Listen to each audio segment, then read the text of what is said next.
About restraint summary and apparel exception. Imagine this.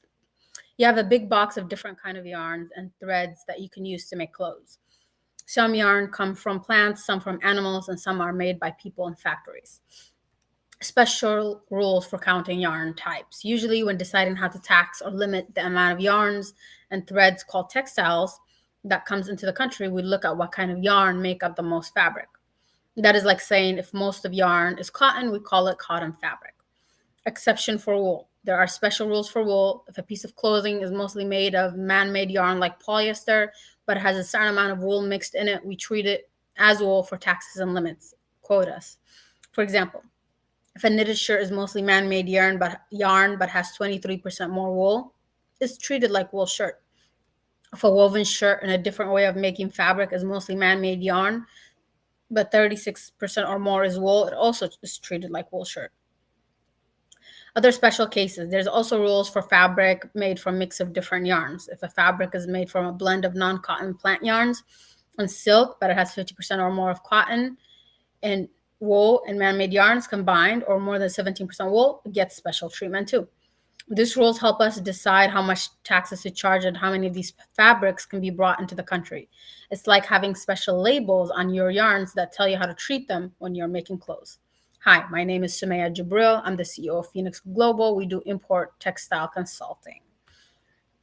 And then I'm going to go with the three categories of wool, cotton, and man-made fibers. Let's start with the cotton category. Imagine you're having a woman woven blouse made from different type of fibers. Here's the breakdown, what it's made of. 21% cotton fiber, 20% man-made fibers, 21% wool fiber, 38% Remy fibers. Remy is the type of plant fiber. The rule is we're looking to say that for a blouse to be considered cotton product, the amount of cotton is needs to be greater than or equal to the combined amount of man-made fibers and wool fibers. So let's do the math. Cotton is 21%, man-made fiber is 20%, wool fiber is 21%. So when we add the wool fiber and the man-made fiber, that's 41%. So this product is not considered cotton, since the cotton percentage is not greater than or equal to the combined man-made and wool percentage. Now let's move on to the wool category. We have this woman's blouse made of different fibers. 37% is Remy fiber, a plant-based fiber. 15% is cotton. 30% is man-made fibers. 18% is wool. The rule we're looking at says first, check if it's not classified as cotton, which we know from previous example it isn't. Then we check if the wool component is more than 17% of the total weight. So let's apply the rule. Is it cotton? No, because the cotton is 15%, less than the other fibers. Is the wool component more than 17%? Yes, the wool component is 18%, which is indeed more than 17%. Since both conditions are met, then this product would be classified as wool component for duty and quota purposes. This classification system is important because it helps us determine how much taxes, duty, needs to be paid when importing the blouse. It affects how many of these blouses can be imported, which is the quota. Even though the wool is in the largest component of the blouse, the rules give special importance to wool content. This is likely because wool is considered a valuable fiber, and even though wool is in the largest component of this blouse, rules give a special importance to wool content. And additionally, these rules help protect wool producers and industries. Remember, these rules can seem complicated, but they're designed to help categorize clothing and textiles in a consistent way for trade purposes. Next, we're going to talk about man-made fibers. Based on the example given, the rule of man-made fiber categorized. Let's analyze the classification of the woman's woven blouse. The blouse composition is 38% Remy fibers, 15% cotton, 32% man-made fibers, 15% wool. To classify this blouse, we follow the steps. First, we check if it qualifies as cotton product. The cotton is 15%, which is less than combined weight of man-made 32%, and wool 15%, which is 47%. So it's not classified as cotton. Next, we check if it's a wool product. The wool content is 15%, which is less than the 17% we talked about, threshold for wool classifications. So it's not classified as wool either. If it is not cotton or wool, then we consider it man-made fiber category.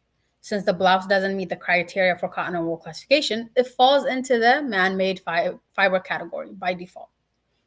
Therefore, for quota and duty purposes, it's a man-made fiber, even though the man-made fibers are not the highest percentage component.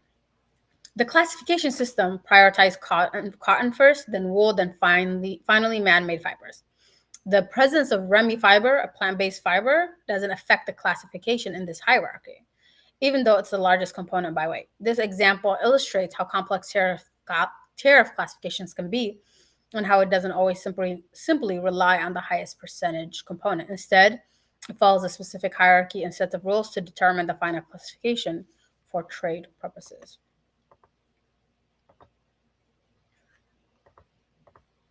When different types of fabric products come into the United States, they're put into categories based on what they're mostly made of. These categories help decide how much duty and taxes and how many of these products quota can be brought in. Here's how it works. The hierarchy is cotton, because if it's mostly made out of cotton, it would be in the cotton category. If the product is mostly made out of wool, it falls into the wool category. If a product is mostly made of man-made fibers like polyester, it falls into the man-made category.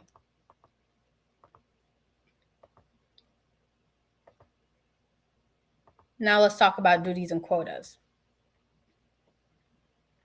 Special cases. Sometimes a product might be mostly made of other plant fibers like Remy or silk. Even though these fibers aren't cotton, wool, or man-made, the product will still be placed into one of the three main categories, cotton, wool, and man-made, for quota purposes.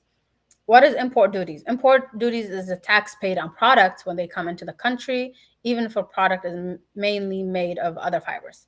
It will still be counted as cotton, wool, and man-made categories for these limits. And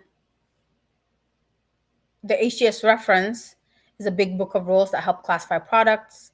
And in simple terms, when fabric products come into the US, they're put in the three main categories we talked about based on what they're mostly made of, to help us decide how much a tax to charge and how many they can be imported, even if the product is mostly made of other fibers like Remy or silk.